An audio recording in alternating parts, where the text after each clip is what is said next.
Hello, my name's Aaron Taylor.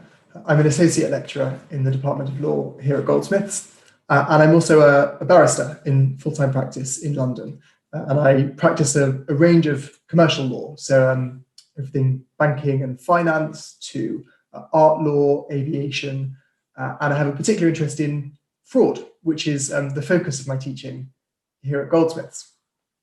And I'm going to talk to you very briefly today about the Fraud and Corruption Clinic, which I run. And it's a branch of the department's law and policy clinics, which are a series of optional clinics which seek to look beyond the syllabus and beyond the law faculty to the wider world and see how the law interacts with policy and with political questions, and to try to address some of those policy or political questions.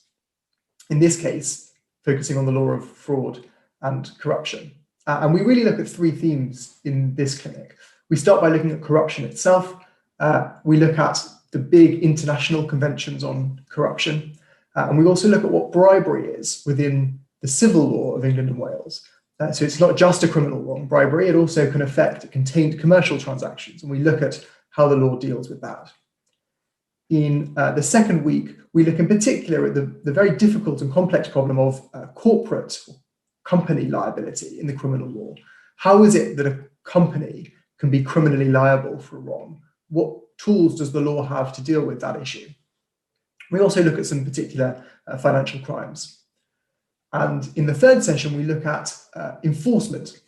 And we think about the various tools that are available to both in the civil law and in the criminal law to enforce against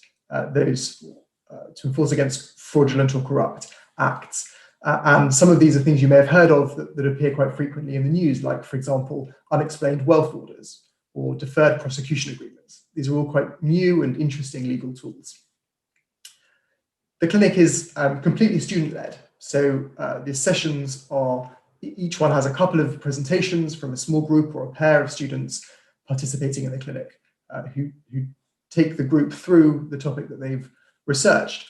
And it culminates in a written project, which everyone taking part in the clinic completes. And that actually varies from year to year. So we try to think about what the current problems in this area are and to respond to, for example, external consultations or similar, so that we're really engaging with the wider legal and policy community. Hello, I'm Dagmar Myslinska, and I'm a lecturer in the law department. I direct the immigration branch of our law and policy clinics. Before becoming an academic, I practiced immigration law, mostly working with asylum applicants and in supporting immigration charities in their advocacy and outreach efforts. My academic research and public engagement focus on the intersection of law and migration, with emphasis on issues of ethnicity and equality. So it gives me great joy to supervise students working on immigration policy issues. The Immigration Clinic provides students with opportunities to analyze the impact of current immigration policies, to influence the development of future policies, to work closely with immigration charities and immigration experts, to support migrant communities in the UK, and to benefit from close ongoing supervision from charity experts as well as me.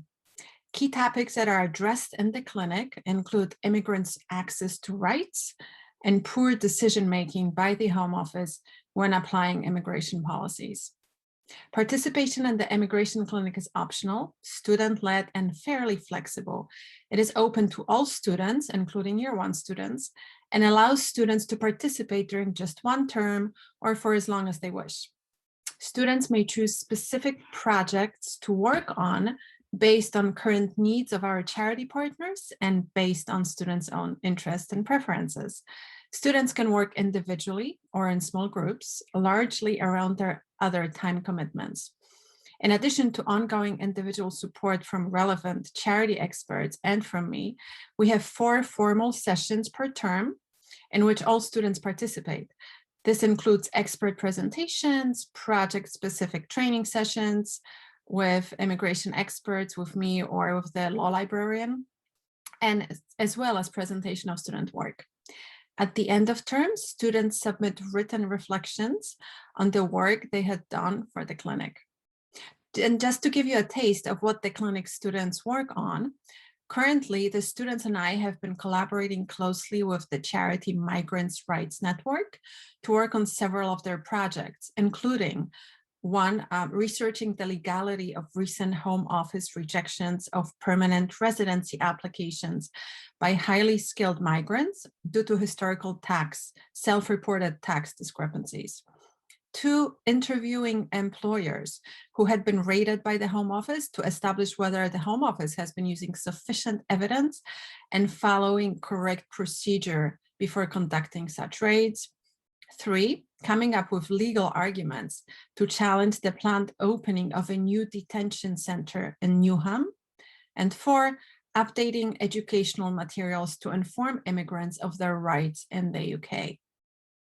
Overall, the clinic gives students an amazing opportunity to work on research, advocacy, and public engagement projects, to see how charities go about affecting policy changes, and to help those in need.